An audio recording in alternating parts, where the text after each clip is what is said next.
Well, I think that looking the way things are now, certainly there is movement towards the European Union, and there is an acceleration in that direction.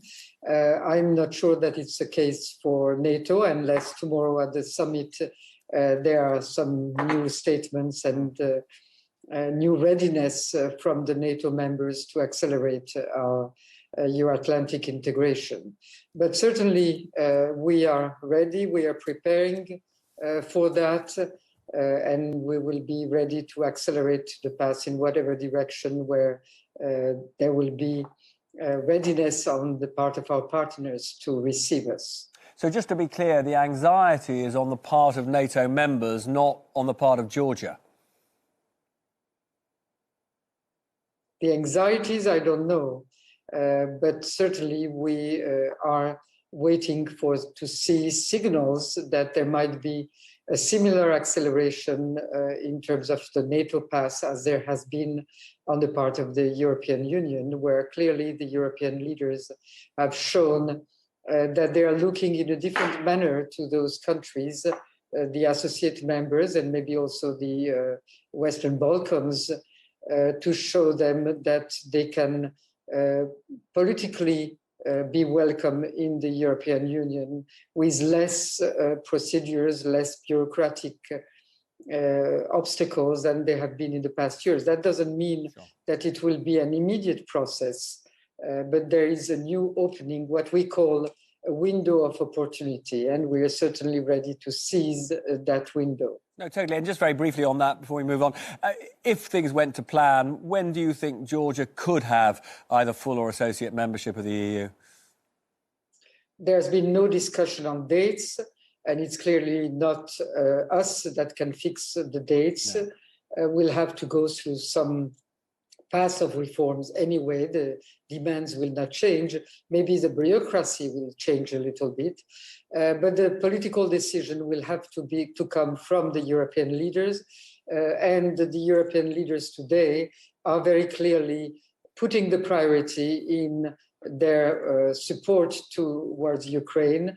The war is going on, so I don't think that we can expect some political decisions in the very immediate future. But I think that the acceleration means that we're not going to talk about years, but more short term.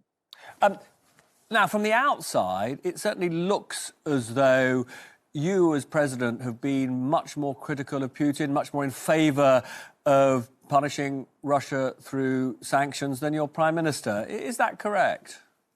Well, there might be differences of wordings, but I don't think that one expects Georgia to be the one punishing Russia, as you said, with sanctions, because our means to punish Russia are quite limited. As you know, we do not have diplomatic relations since the 2008 war. We do not have flights with Russia. We are not that dependent on Russian energy. It's limited, and our main provider is Azerbaijan. We are receiving wheat from Russia, but that's not under sanctions.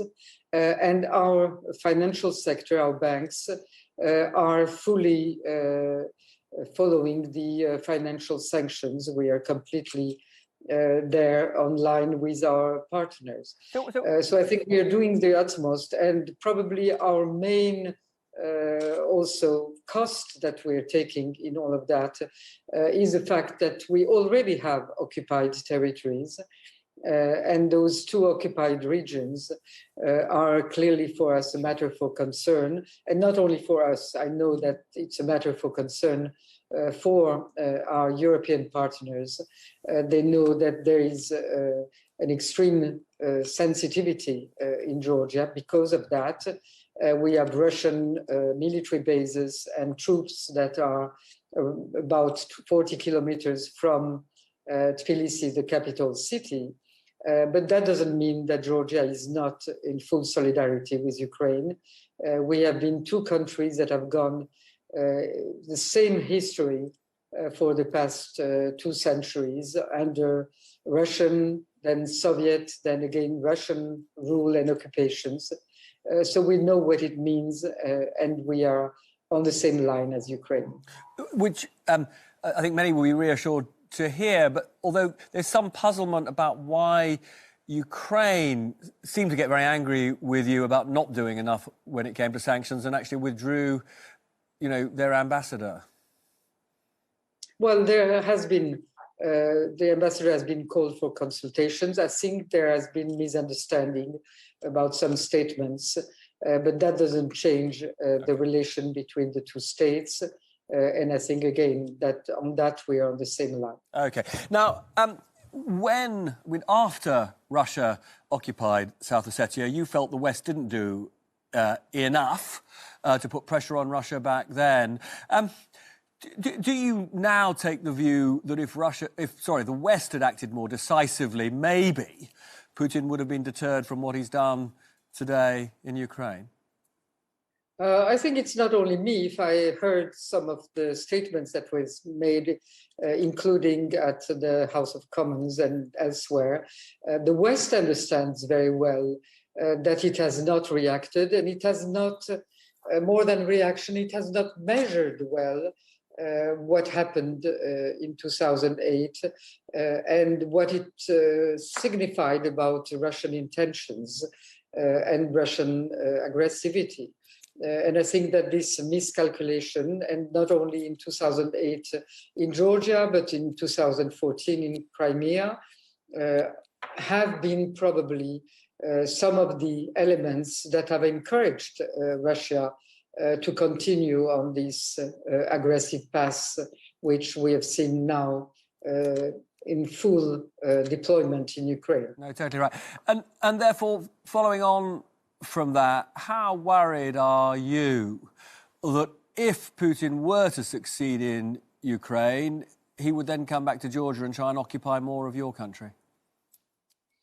Well, I think that we all have to be concerned about what might happen if Putin gets what he wants in Ukraine, which I think is already not the case, because he wanted things in a very different manner. He thought that he was going to get rendition of Ukraine in a very few days.